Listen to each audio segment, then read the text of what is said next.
গরম গরম আর গরম, এত গরম যাতে মাথা পেট গরম না হয়ে যায় তার জন্য আমি বানিয়েছিলাম গন্ধরাজ ঘোল। আর এটা আমি বানিয়েছিলাম একটা কাচের গ্লাসে, আর একটা বানিয়েছিলাম মাটির ভাঁড়ে, যেটা শুধুমাত্র আমার জন্য। তো কিভাবে সেটাই তোমাদের সাথে শেয়ার করছি। তো ফার্স্টে একটা বাটির মধ্যে আমি নিয়েছিলাম 200 গ্রাম মতো টক দই, আর তার মধ্যে দিয়েছিলাম গন্ধরাজ লেবুর খোসাটা একটু হালকা গ্রেট করে, কারণ বেশি গ্রেট করে দিতে গেলে এইটা পুরো তিতো হয়ে যাবে।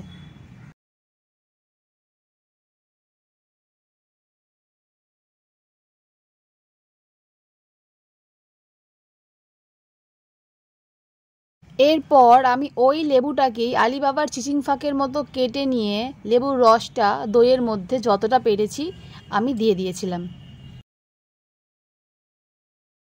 এরপর দিয়েছিলাম 1 ভাঁড় মতো ফার্স্টে জল, তারপর পরিমাপ করে আমি আরেকটু জল দিয়েছিলাম, সেটা আমি ক্লিপে দেখাইনি। আর এখানে একটা মিস্টেক করেছি, নুনটা দেওয়ার সময় আমি ভিডিও ক্লিপ নিতে একদম ভুলে গেছিলাম।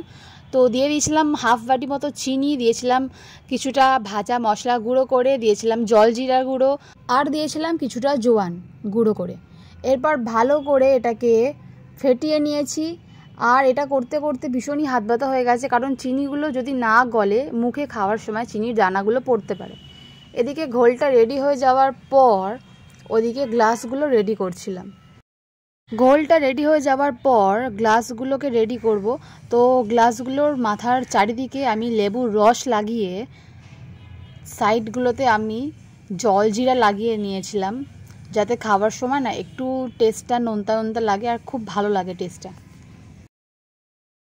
প্রত্যেকটা গ্লাসকে একইভাবে রেডি করে নেওয়ার পর প্রত্যেকটা গ্লাসের মধ্যে একটা করে আইস কিউব দিয়ে দিয়েছিলাম।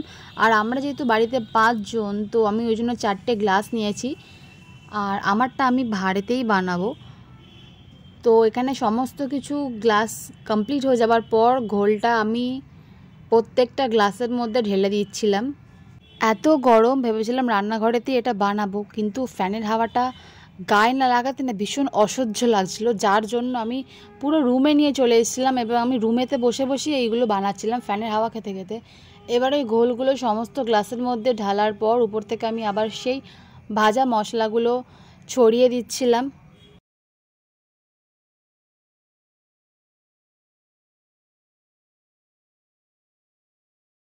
ভাজা মশলাগুলো দিয়ে দেওয়ার পর আমি গন্ধরাজ লেবুর খোসাগুলো আলাদা একটা জায়গাতে গ্রেট করে রেখেছিলাম, আমি সেইটাই উপর দিক থেকে আবার ছড়িয়ে দিলাম গ্লাসের মধ্যে।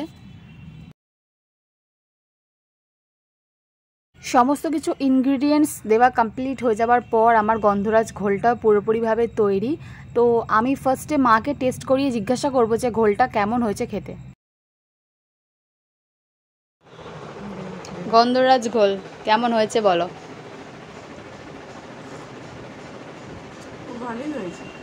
ভালো হয়েছে। মায়ের তো গন্ধরাজ ঘোলটা খেয়ে দারুণ লেগেছে, তো আমি বানাচ্ছি এবার আমার জন্য স্পেশালি ওই দইয়ের ভাঁড়ের মধ্যেই গন্ধরাজ ঘোলটা।